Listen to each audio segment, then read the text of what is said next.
It's a big, it's a lot of work moving everything, man. Moving stressful, huh? It's a big move. It's a big move, yeah, man.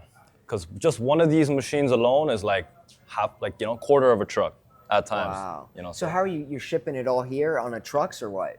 Yeah, we're going like run by run right now. So a truck will pick up a couple skids, bring it up here. So you moving the whole, eventually you're gonna move everything. This is gonna be your headquarters. Yeah. This viral clothing brand started in a Toronto dorm room.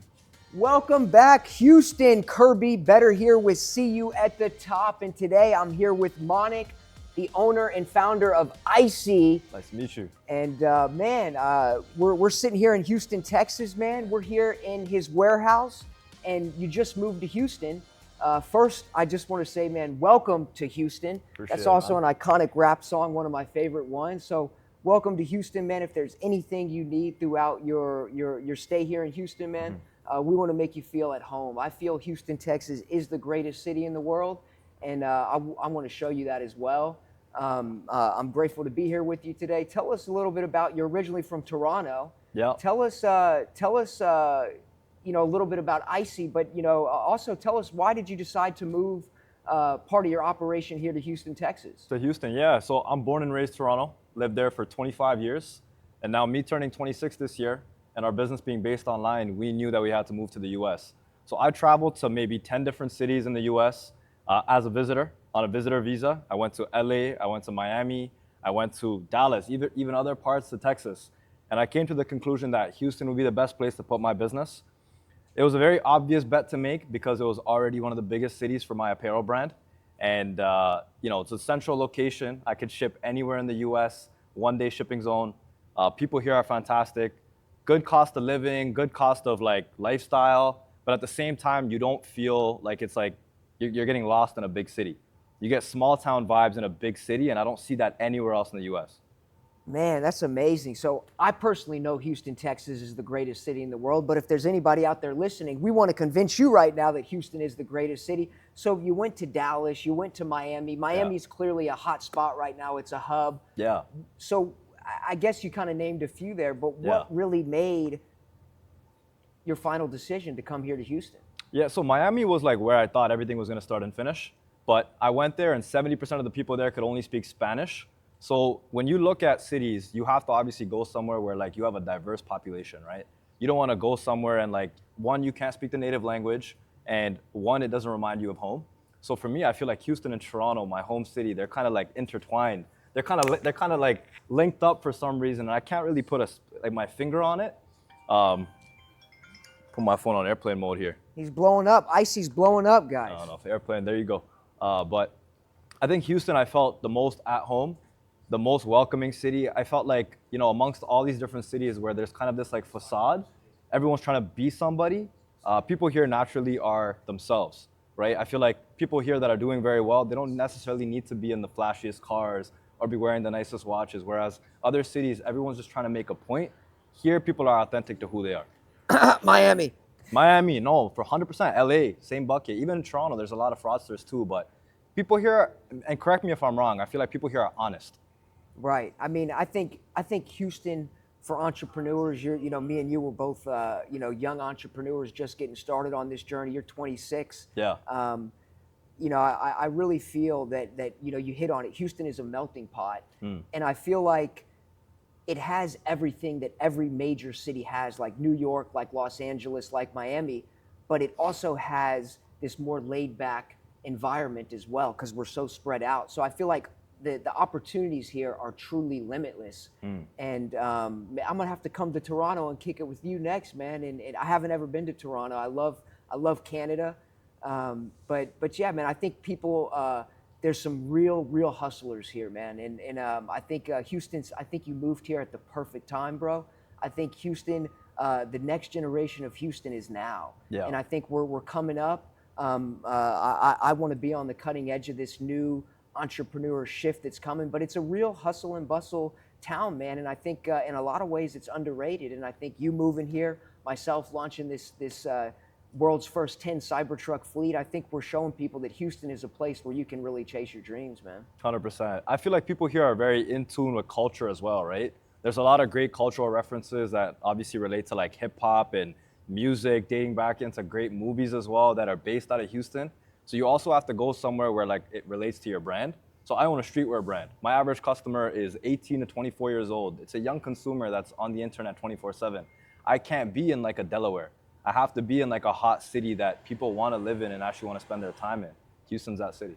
So you feel like Houston, you feel like we got that drip in Houston is what you're saying. People in Houston could dress. I feel like there's a lot of great clothing brands coming out of the city right now.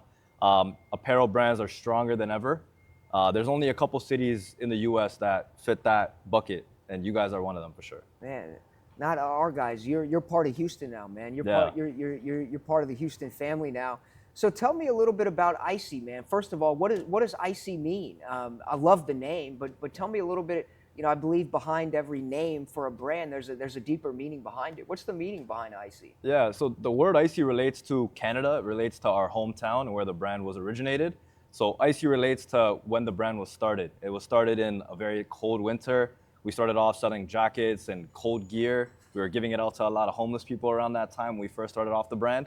And now the brand has become a symbol of streetwear. It's become a symbol of like dressing well.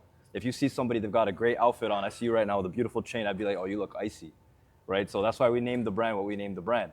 Now we make apparel on demand for hundreds of brands. We do corporate merch. We made artist merch as well. And we also have our own clothing brand.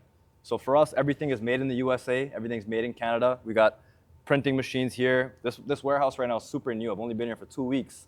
But we've got warehouses in Toronto we've been building out of since 2018. My journey started off in a dorm room. I'm a university dropout. I've only worked odd jobs my entire life before starting up this brand. My parents now work full-time in my business. They had 9-to-5s before, and they quit their jobs to now join the business. My dad manages our production. My mom manages our apparel. So now at its core, it's like a family business. But yeah, just t-shirts and clothing have been my life, and I've dedicated my whole life to just apparel. You were saying that you started off ICY and you were Yeah. giving back to the homeless and giving some of the ICY gear to the homeless people. What really inspired that? We're all about the community as well, and our project and these cars are an embodiment of what the Houston community is, and we want to continue to immerse ourselves in the community. So that really inspired me when you said that. Yeah, so we started off as a vintage shop actually. So we took a whole bunch of used clothes from the 80s and the 90s that we were finding at charity shops and reselling, and we decided to give a portion of those back to the homeless in Toronto. So there's videos right now that date back 2018, 2019. It was me, a couple of the guys from my university, and we were walking around the streets of Toronto, handing them out to different people around the city. Wow. And at that time, obviously, if you're a university student, cash is already tight, but we put aside a small budget towards just giving back. It's just felt right at that time, and it's worked out. Well, man, that's really inspiring. Let's do something like that when you're ready in Houston, man. Let's do it. We'll put some money where our mouth is, and we'd like to let's do something, man, during the holidays. I'd love to do something with you guys where maybe we're doing something for the homeless people here in Houston or something, but I think that'd be really cool for us to align. ICY time, see you at the top. We go fill some of these trucks up and just go ride around and spread awareness and give back to the community. That'd be awesome.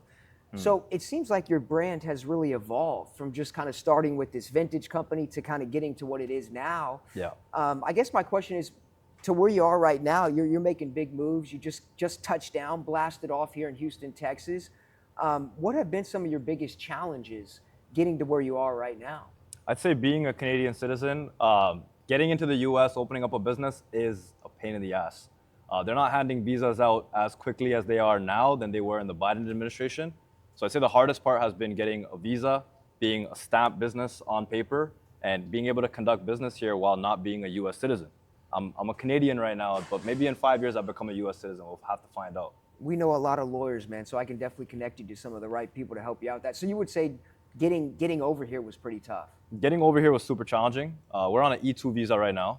That visa requires a $100,000 investment into people, machinery, equipment, and you have to document, track all your expenses, and then make a case to the visa officers that, hey, I'm actually going to establish a business here that's going to create value for society here and also create jobs. So, but guess what? You did it, man. Yeah. Our feet are on the ground here in Houston, Texas right now. Charlotte's clapping over there. Yeah, I appreciate that. So I want to ask you, you persevered, you got the visa, you're here, you're persevering every day with your business. See you at the top. Yeah. It's a journey, man. See you at the top is not about having this warehouse looking perfect, being a mega company. No, See You at the Top is showing people that the journey is where the gold is. And See You at the Top is all about growing as much as we can ourselves and sharing a hand and reaching down and grabbing as many people up to the top with us as we can. So what would you say? So the question I have for you is, there's a lot of people out there. There's a lot of young entrepreneurs. You know, you're a young gun. You're doing some amazing things for your age. But there's some people out there that are on the couch right now that are scrolling, watching this video, and they're on the fence. They know they have the potential, but they're a little nervous. They haven't taken that first step. You know, the journey of a million miles starts with one step. So what would be some advice to some young entrepreneurs out there? What would you give some people? Maybe some other Canadians in Toronto. You know, you told me you're originally from India, correct? Yeah. What about some people in India that want to start their own business, have some ideas, but are on the fence and they're a little bit, just a little bit scared because it's not easy? What would be some tips you'd give some people out there, man, to find that? Because this message right here could really inspire some people, you know, that aren't here in the States to really make that shift right now. Yeah, I tell people this all the time. Newton's law of motion. Things that are in motion like to stay in motion. Things that are out of motion have a very hard time getting back into motion. What that means and how you could apply that to your life is that if right now you are on the couch or right now you're not moving, you don't have momentum in your life, it's very hard to find an accelerant that's going to get you going. But once you already have the ball rolling, you have a business off the ground, and you actually just starting is the most challenging part, right? Like you mentioned to me that you were able to put this fleet together in what, 3 or 4 months? You had the momentum. 5 months, yeah. 5 months, right? But you had the momentum, you know, you had an idea, but you acted on it quickly because you had momentum already coming towards you, right? I think people, one, take far too long to get started. If you have an idea, act on it immediately with the resources that you have. The preconception that people have that you need a lot of money to start up a business, it's all bullshit. We know that, right?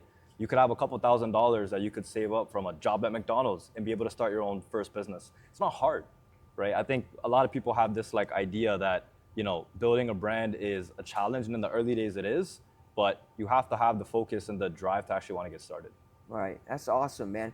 What about some people from Toronto or from, you know, outside of the United States, Canada, that want to come here and potentially move their business here? You said it was really challenging. Any words of wisdom you can give them? Yeah. Because we want more people coming to Houston, man. This is the greatest city in the world. 100%. I'd say wherever you are right now in the world, you should start a business first. And once you have a business that's reached a certain level of revenue and potential, you can go ahead and make a case for an E2 visa. Go ahead, submit your application, find a lawyer, find a great visa consultant, and make your way to the US. And most importantly, I'd say Houston. It's a great place to start your business. You got low cost of living, low cost of operating. That's a great win. And you don't really feel that in your day-to-day lifestyle, because I feel like life here is also great too, despite living costs being less. No, it is, man. And I think for me, what's so interesting about Houston is, and I love Texas in general, Dallas, it's a great place for technology. Yeah. There's all these great places, but I just feel like Houston has this hustler mentality that you're not going to quite find in Austin, Texas. You're not going to quite, maybe we don't want to talk, maybe we won't talk bad about these places in Austin and Dallas, but the bottom line is Houston has this hustler mentality, and you feel it. There's people here that are really trying to hustle. And it's just different. I've been to many places, and when I come back to Houston, it's just people really trying to be on the cutting edge and make moves and shift things. So that's awesome, man. What are some of your goals to what do you really want to do here in Houston? What do you want to do to kind of take ICY to the next level here? What can we expect from you in the next year and the next few years? Yeah. So this is just so this warehouse right here is just getting our foot through the door. But my goal is in the next 5 years that we have a facility here that has, you know, over 1,000 staff employed. We're doing production for hundreds of brands. People can walk into our facility, make one sample. We're trying to empower clothing brand owners that don't have a lot of resources. Right now, if you're working with factories overseas, there's a bottleneck because they want you to spend a lot of money, invest in a lot of minimums. But for us, we're trying to go and solve the problem that every young clothing brand owner has, which is, I don't have a lot of money. I have really good ideas. I'm a designer at heart, but I can't put my ideas to paper. Nobody out there is going to take my work on. So we're trying to go ahead, bring manufacturing back to the US, back to Houston, Texas, and have people that want to originally go and manufacture in China or India to think about the US when they're ever trying to create clothes. Man, That's a, you know, I think that's amazing, man. So you really want to bring more jobs and just more production back here to the United States, it sounds like to me. 100%. I think people think that manufacturing in the US is expensive, but it's as expensive as you want to make it. If you have the right relationships, you know, you're picking the right material as a brand owner, you could get the cost that you want. So, man, once again, welcome you to Houston. We're really grateful that you moved here to Houston. Two young entrepreneurs, man. We're going to continue to align. Iron sharpens iron. Teamwork makes the dream work. Unity is strength. So if there's anything we can do to help you out, let us know. And, you know, I really think you're going to love Houston, man. I don't think you would have just moved a big portion of your business here. And I'm just looking forward to seeing where ICY goes, man. I think we're going to see you on the moon here and on Mars.